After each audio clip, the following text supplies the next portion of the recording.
Bonjour les amis, j'espère que vous allez bien. Aujourd'hui, nous allons poursuivre notre série de vidéos sur l'étude en France, mais nous verrons particulièrement comment remplir ces informations personnelles. Alors, allons-y droit au but. Donc, il y a déjà le compte ici et le mot de passe. Alors, je vais dans la rubrique « Je suis candidat ». Dans la rubrique « Je suis candidat », il y a quatre sous-rubriques, mais nous allons surtout nous attarder sur la rubrique « Je saisis mon dossier ». Et dans « Je saisis mon dossier », nous allons prendre la rubrique 1.1 « Je saisis mes informations personnelles ». Vous voyez, à ce niveau, c'est encore marqué « Incomplet » et c'est en couleur orangée. Une fois que vous allez remplir les différentes rubriques, vous verrez par la suite, ce sera marqué en vert et ce sera marqué complet. Alors, je vais dans « Je saisis mes informations personnelles ». Dans cette rubrique, il y a 3 sous-rubriques.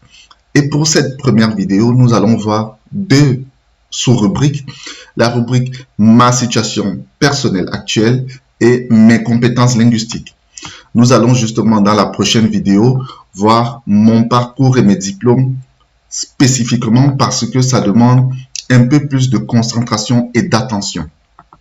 Alors, pour ma situation personnelle actuelle, je clique dessus et vous voyez partout c'est incomplet. Ici, il manque justement de justificatif.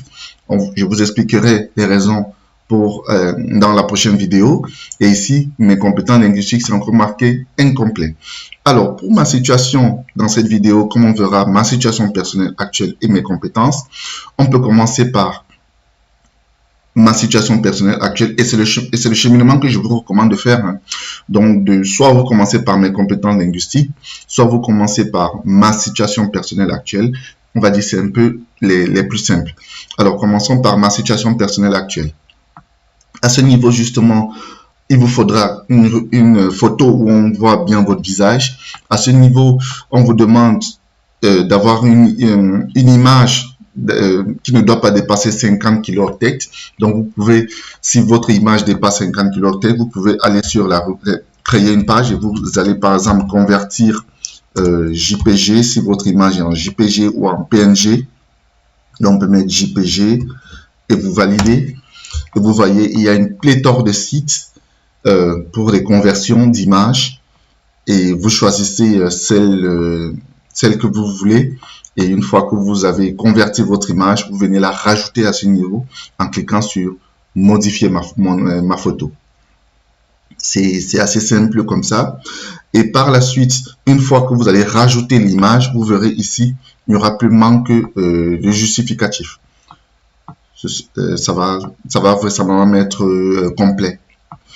Alors, par la suite, concernant votre identité, vous voyez là, il y a déjà les différents éléments que nous avons rajouté lors de la création de notre compte lorsqu'on avait cliqué sur la précédente vidéo sur « Je m'inscris ». On avait rajouté certains éléments ou rentré certains éléments et ce sont ces éléments qui sont là de manière automatique. Seulement, si on avait rajouté comme pièce d'identité le passeport, il faudrait justement qu'on justifie ce passeport-là à ce niveau. Donc, qu'on l'ait imprimé ou scanné, qu'on l'ait scanné quelque part, et par la suite, on vient cliquer sur choisir le fichier et on le rajoute à ce niveau-là. Et une fois qu'on l'aura rajouté, ce sera également en vert à ce niveau et ce ne sera plus manque justificatif. Et par la suite, ici, vous allez justement venir rajouter vos différentes coordonnées en cliquant sur modifier. Vous mettrez vos adresses, code postal, numéro de téléphone. Rajoutez éventuellement votre numéro portable parce que des agents Campus France pourraient éventuellement vous contacter si besoin. Et ensuite, vous rajouterez de statuts particuliers, notamment c'est si vous êtes boursier. Donc, vous rajoutez à ce niveau si vous êtes boursier. Si ce n'est pas le cas, vous mentionnerez que vous n'êtes pas boursier. Alors, par exemple, donc, cliquez ici sur modifier. Donc, si c'est bourse, si vous n'avez pas de bourse, vous ne remplissez pas. Et donc, vous cliquez seulement je ne suis dans aucun cas mentionné ci-dessus. Et vous voyez là, c'est mentionné complet directement. Voilà. Et justement, Une fois que vous avez rempli toutes les rubriques et que partout ici c'est marqué complet, donc vous pourrez aller à la rubrique suivante. Et on a dit qu'aujourd'hui, nous allons dans mes compétences linguistiques. Donc ici, je peux réduire à ce niveau et je vais dans mes compétences linguistiques. Une fois que je vais dans mes compétences linguistiques, s'il y a jamais la langue française est une langue que je parle de manière courante ou qui est une langue officielle dans mon pays ou dans le pays où j'exerce mes activités universitaires ou où je mène mon cursus académique, ce serait plus simple. Par contre, si jamais vous avez, si la langue française n'est pas votre langue officielle, vous devez justifier justement si vous avez fait des tests. Alors, si justement vous avez fait des tests, vous allez ici désigner le test que vous avez fait et vous devez justement rajouter le justificatif en cliquant sur ajouter. Et le justificatif, il faudrait que vous l'ayez au préalable scanné et rajouter justement soit sur une clé USB, soit dans votre ordinateur et vous le rajouterez à ce niveau-là. Par la suite, votre niveau de français. Le niveau de français, on dit bien si vous avez passé un test de français, ne remplissez pas cette rubrique. Ajoutez votre test dans la rubrique. Donc, c'est justement à ce niveau-ci, dans la rubrique précédente. Par la suite, est-ce que vous avez déjà séjourné sur le territoire français?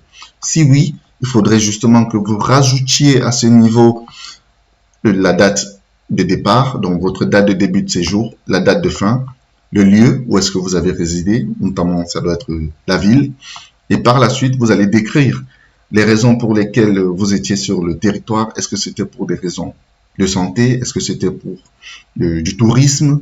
Donc, à vous justement de rajouter ces éléments-là en fonction des dates de votre séjour. Donc, si vous avez fait 1, 2, 3 ou plusieurs séjours, donc vous rajoutez justement chacun des séjours en cliquant sur « Ajouter ». Par la suite, si vous avez justement votre niveau d'anglais, donc vous pouvez justement rajouter également à ce niveau-ci. Si vous avez fait des tests d'anglais, vous rajouterez à ce niveau. Si vous pratiquez également d'autres langues, donc ici, vous pouvez mentionner que la langue anglaise, c'est peut-être votre langue maternelle. Vous cliquez là et vous voyez pour moi, ça marque directement complet. Voilà. Donc, si vous avez justement eu à faire des séjours, vous rajoutez à ce niveau. Si pour la langue française, donc ici, vous pouvez justement mentionner que la langue française, c'est votre langue maternelle. Si j'ai passé toute ma scolarité, pour moi, par exemple, c'est vrai, il y avait également l'anglais, mais je peux mentionner oui.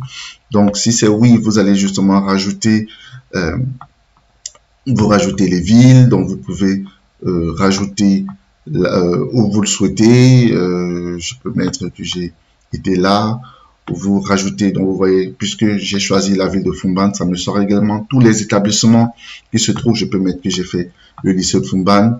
Je peux faire que j'ai mis plus de 1000 heures sur une durée de plus de 4 ans. Donc ça dépend justement. Bon, mon niveau, il est plus avancé. Donc vous voyez, et ainsi de suite, vous voyez. Et là, une fois que j'aurai fini, ça marque directement complet à ce niveau. Donc, vous voyez qu'à ce niveau, mes compétences linguistiques, c'est assez simple. Pour la situation personnelle, il faudra juste des éléments que vous ayez au préalable scannés. Et une fois que vous les aurez scannés, vous les rajoutez au fur et à mesure. Et c'est en fait comme ça que vous allez petit à petit remplir votre dossier études en France. Vous voyez, c'est assez simple. Il faudrait juste réunir les différentes pièces qui sont demandées. Et vous pouvez le faire soit en une journée, soit en 2-3 jours. Donc, vous pouvez le faire par vous-même. Comme je l'ai dit dans les précédentes vidéos, ne laissez pas nécessairement les agences le faire à votre place parce que vous pouvez le faire par vous-même. Donc, sur ce, je vous remercie. Si cette vidéo vous a plu, vous pouvez vous abonner, vous pouvez liker, vous pouvez partager. Ça pourrait aider un de vos proches ou une de vos proches maintenant ou pour les années futures. Donc, n'hésitez pas à vous abonner, à partager, à liker bien sûr. Et on se dit à très vite pour la prochaine vidéo où nous verrons la rubrique Mon parcours et mes diplômes. Bonne journée à tous et ciao.